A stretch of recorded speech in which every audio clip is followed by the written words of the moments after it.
Okay, so magandang araw po sa inyong lahat. Sa mga sumubaybay po ng ating video, ito na po yung kasunod. Pasensya na po, hindi po natin na sundan agad yung video natin kasi po na-busy talaga tayo. So ngayon, andito na po tayo sa kabila, naglalagay ng bubong. So ganun pa rin, nakabili na po tayo ng nipa. So yan po ang ating kasunod. So sa paglalagay ng nipa, dapat dalawang palid talaga yung umpisa. Yan.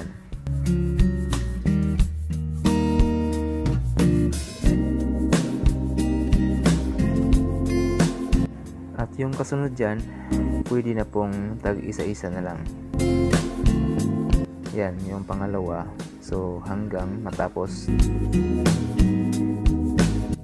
So alam nyo guys, itong trabahong to hindi talaga basta-basta, lalong-lalo na po kung ikaw lang nag-iisa. Mabuti na lang po andyan yung aking panganay na anak na tumutulong sa pag-abot ng mga nipa kasi mahirap eh. Alam nyo po, kung gusto nyo pong magtayo ng bahay na ganito, kailangan pong pursigido kayo, buo ang loob, at mataas ang confident ninyo na may tayo yung bahay kahit isa lang kayo. Yan.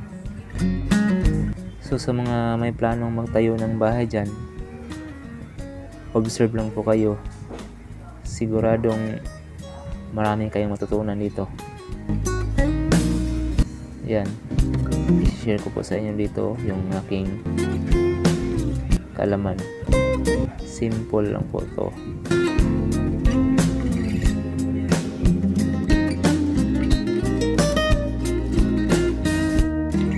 Yung distansya po pala sa paglagay ng aking nipa, mga 5 inches. Okay lang po yan kasi makapal po yung dahon ng nipa.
minutes later.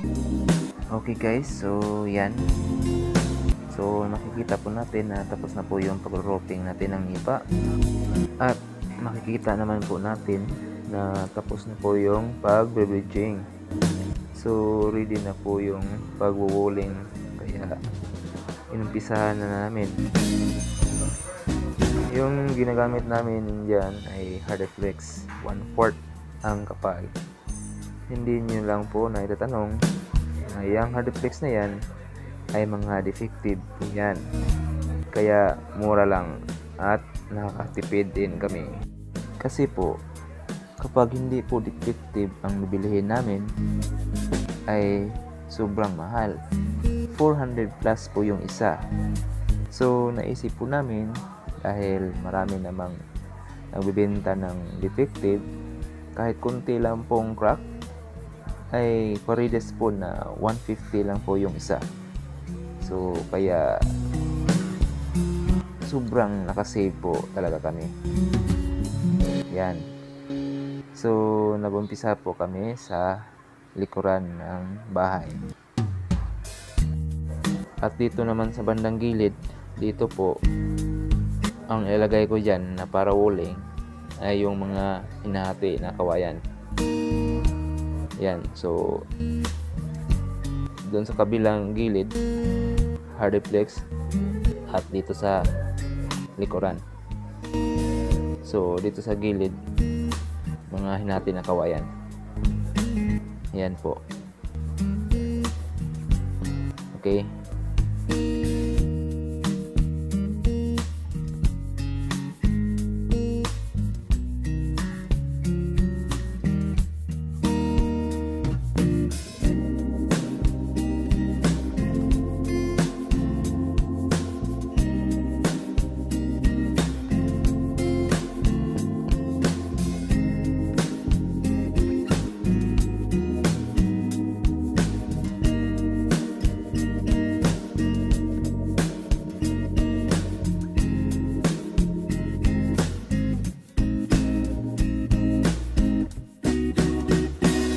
Okay guys, so hanggang dito na lang po tayo yung video natin. So abangan nyo na lang po yung ating next na ina-upload na video, yung updated po ng ating paggawa ng native house. Okay, maraming salamat po sa inyong panonood.